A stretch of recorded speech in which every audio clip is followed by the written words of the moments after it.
तो क्या मोदी के एक्शन से खुश नहीं है नीतीश कुमार? क्या बिहार चुनाव से पहले पलटी मारेंगे नीतीश कुमार? क्या नीतीश कुमार कांग्रेस पार्टी से हाथ मिलाएंगे?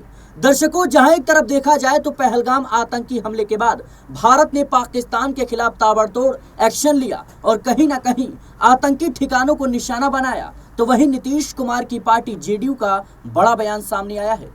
जेडीयू खुश नहीं है कि भारत ने पाकिस्तान के साथ इतनी आसानी से सीज फायर कर लिया और ऐसा बयान सामने आया है जो ये दर्शाता है कि क्या नीतीश कुमार के मन में कांग्रेस पार्टी तो नहीं चल रही, क्या नीतीश कुमार कांग्रेस से हाथ मिलाने की तो नहीं सोच रहे। दर्शकों, जेडीयू एमएलसी ने बड़ा बयान दिया। उन्होंने कहा कि हर कोई इंदिरा गांधी नहीं हो सकता। अटल बिहारी वाजपेयी ने इंदिरा गांधी जी को दुर्गा का दर्जा दिया था। यानी साफ है कि जिस तरीके से भारत ने कहीं ना कहीं पाकिस्तान के खिलाफ नरमी बरती और आसानी से सीज फायर कर लिया, उससे नीतीश कुमार की पार्टी खुश नहीं है। नीरज कुमार का ये कहना कि हर कोई इंदिरा गांधी नहीं हो सकता, क्या ये सीधे प्रधानमंत्री पर वार था? क्या ये सीधे भारतीय जनता पार्टी को आईना दिखाने का काम किया गया? क्योंकि वही बिहार की धरती है जहां से प्रधानमंत्री मोदी ऐलान करते हैं और दुनिया को बताते हैं कि आतंकवाद के खिलाफ अब भारत मजबूती से कहीं ना कहीं कदम उठाता हुआ नजर आएगा और आतंकवाद का सफाया होगा। लेकिन इतनी आसानी से कहीं ना कहीं पाकिस्तान के साथ सीज फायर पर हस्ताक्षर किए गए, यानी समझौता हो गया। उसके बाद कहीं ना कहीं जेडीयू बौखलाई हुई है। जेडीयू इस बात की उम्मीद में थी कि शायद प्रधानमंत्री मोदी कड़ा एक्शन लेंगे, शायद इस बार पाकिस्तान को कहीं ना कहीं खत्म कर दिया जाएगा। लेकिन जिस तरीके से नीरज कुमार का ये बयान सामने आता है, उसके बाद सवाल उठ रहे हैं कि क्या बिहार चुनाव से पहले कांग्रेस पार्टी से नीतीश कुमार हाथ मिलाएंगे। मेरे साथ इस मुद्दे पर चर्चा करने के लिए अमन सर जुड़ चुके हैं। सर, आपका बहुत बहुत स्वागत है। सर, जिस तरीके से जेडीयू एमएलसी नीरज कुमार का ये बयान सामने आया है, हर कोई इंदिरा गांधी नहीं हो सकता, ये तो वही स्क्रिप्ट है जो कांग्रेस पार्टी शुरू से ही रटते आ रही है। कैसे देख रहे हैं? देखिए, बिल्कुल जेडीयू के प्रवक्ता भी हैं और महत्वपूर्ण बात उन्होंने कही है कि क्या वाकई में पीएम नरेंद्र मोदी ने 140 करोड़ भारतीयों की उम्मीदों पर खरा उतरने का काम किया है या उनको निराश किया है। क्योंकि उन्होंने जिस लहजे में ये बात रखी है और जिस अंदाज में ये बात कही है कि भाई हर कोई इंदिरा गांधी की तरह नहीं हो सकता। अटल बिहारी वाजपेयी जी, स्वर्गीय अटल बिहारी वाजपेयी जी ने जिस तरह से उनको दुर्गा कहा था, वो अपने आप में ये संदेश था कि इंदिरा गांधी का जो कदम था बहुत ज़्यादा अहम था। उन्होंने 1971 में पाकिस्तान को दो हिस्सों में बांट दिया था।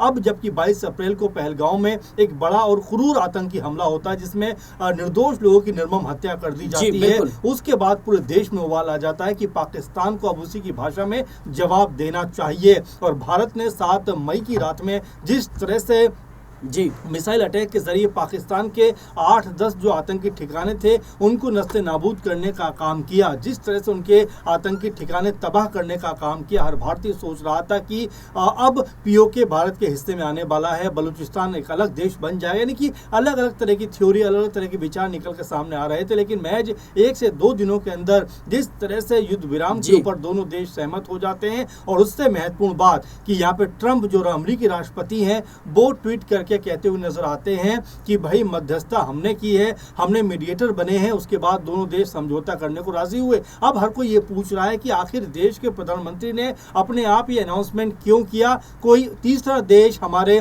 दोनों देशों के बीच में अपनी जो है कह सकते हैं कि अपने आप को दखलंदाजी क्यों कर रहा है, अपने आप को मजबूत करने का प्रयास क्यों कर रहा है, या ये बताने का क्यों प्रयास कर रहा है कि भारत आज भी अमेरिकी कहने पर चलता है या अमेरिकी के दबाव में कहीं ना कहीं अपने आप को फैसले लेने पर कहीं ना कहीं मजबूर होता दिखता है। और यही बात पाकिस्तान के लागू होती है कि भाई चलिए, पाकिस्तान की तो कोई हैसियत हमारे सामने है नहीं, लेकिन भारत को इस तरह का कदम नहीं उठाना चाहिए। और जिस तरह से नीरज कुमार ने जेडीयू की तरफ से ये पक्ष रखा है, उसके बाद ऐसा लगता है कि क्या अब एनडीए कुनबे में भी इसको लेकर बगावत के जो सुर हैं वो अब दिखाई देने पड़ने लग जाएंगे। क्या बाकी जो दल हैं, यानी बिहार के एंगल से अगर बात की जाए तो क्या चिराग पासवान, क्या यहाँ से जीतन राम मांझी और क्या उपेंद्र कुशवाहा यहाँ से एक अलग रुख अपनाते हुए दिखाई देंगे? अगर ऐसा होता है तो बीजेपी के लिए इस मुद्दे पर सरकार बचाना बेहद न सिर्फ मुश्किल हो सकता है, बल्कि आने वाला जो विधानसभा चुनाव है उसमें भी बीजेपी के लिए अपनी सत्ता को बचाए रखना जो नीतीश कुमार के साथ में है,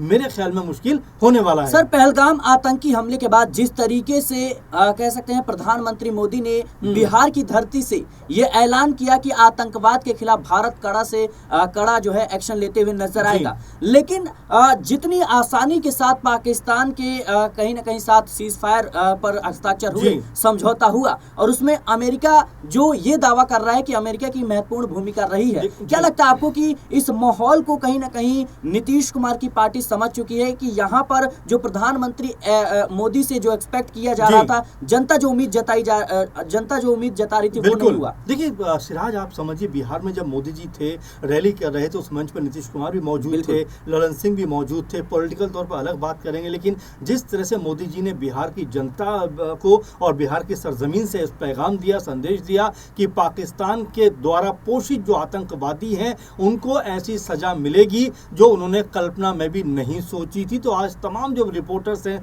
तमाम जो पत्रकार हैं, तमाम जो मीडिया है, तमाम जो कह सकते हैं समझ रखते हैं देश के तमाम कह सकते हैं मुद्दों को लेकर, वो ये बात पूछते हुए नजर आ रहे हैं कि चलिए हमने जो है उनके तमाम आतंकी ठिकाने तबाह कर दिए, लेकिन जिन लोगों ने पहलगाम के ऊपर हमला किया था, क्या उनकी इस कह सकते हैं इस जो हमने हमला किया था, क्या उसमें उनकी मौत हुई है? क्या उनके ऊपर कोई अपडेट है? और आखिर भारत जब ड्राइविंग पोजीशन पे था, तमाम तरह से हम देख रहे थे लाहौर में और रावलपिंडी में और तमाम जगह पर, इस्लामाबाद में, हर जगह भारत के जो कह सकते हैं फाइटर विमान थे वो उनको तहस नहस करते हुए नजर आ रहे थे। और यहाँ तक कहा जा रहा था कि पाकिस्तान जो है घुटने टेकने पर मजबूर हो गया। तो आखिर ऐसे में सीज फायर करने की जरूरत क्या आन पड़ गई? क्योंकि यहाँ जिस तरह से भारत ने हमला बोला और खुद पीएम मोदी ने ये बात कही कि हमें लंबे वक्त तक तैयार रहने की जरूरत है, यानी कि ये लड़ाई को लंबे समय तक देखा जा रहा था। और उससे पहले अगर हम अमेरिका का पक्ष देखें सिराज, तो अमेरिका क्या कह रहा था कि भाई दोनों देशों की लड़ाई है, हमारे इसमें कोई मतलब नहीं है। उससे पहले कह रहे थे कि भाई जो जम्मू कश्मीर और कश्मीर को लेकर जो लड़ाई है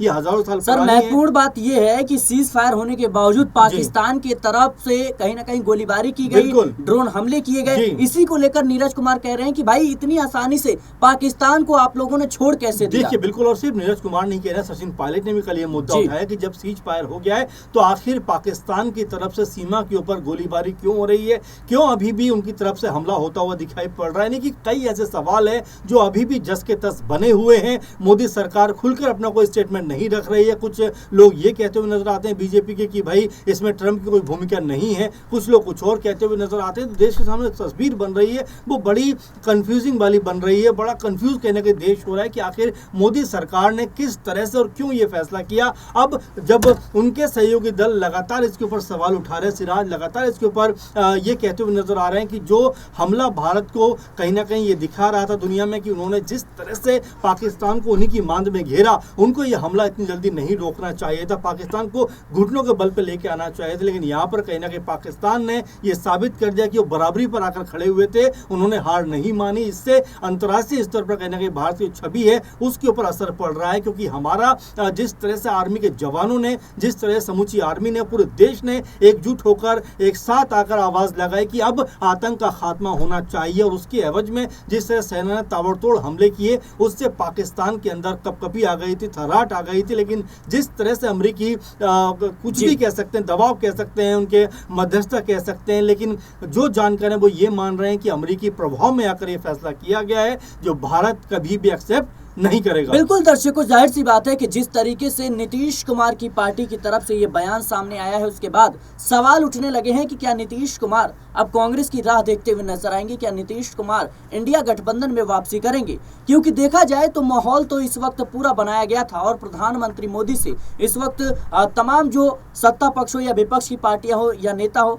वो कहीं ना कहीं बड़ी उम्मीद जता रहे थे कि इस बार जो है बड़ा एक्शन होगा। हालांकि हुआ ऑपरेशन सिंदूर के तहत जिस तरीके से पाकिस्तान में घुसकर हमारी इंडियन आर्मी ने कहीं ना कहीं मारने का काम किया, हमारे जो सेना के जवान थे उन्होंने घुटने के बल पाकिस्तान को ला दिया। लेकिन इसके बावजूद सीज फायर कहीं ना कहीं इससे जो जेडीयू है उससे खुश नहीं है। फिलहाल इस पूरे मुद्दे को लेकर आपकी क्या राय है, हमें कमेंट बॉक्स में जरूर बताएं। देश और दुनिया की तमाम खबरों के लिए बने रहें नेक्स्ट न्यूज़ के साथ।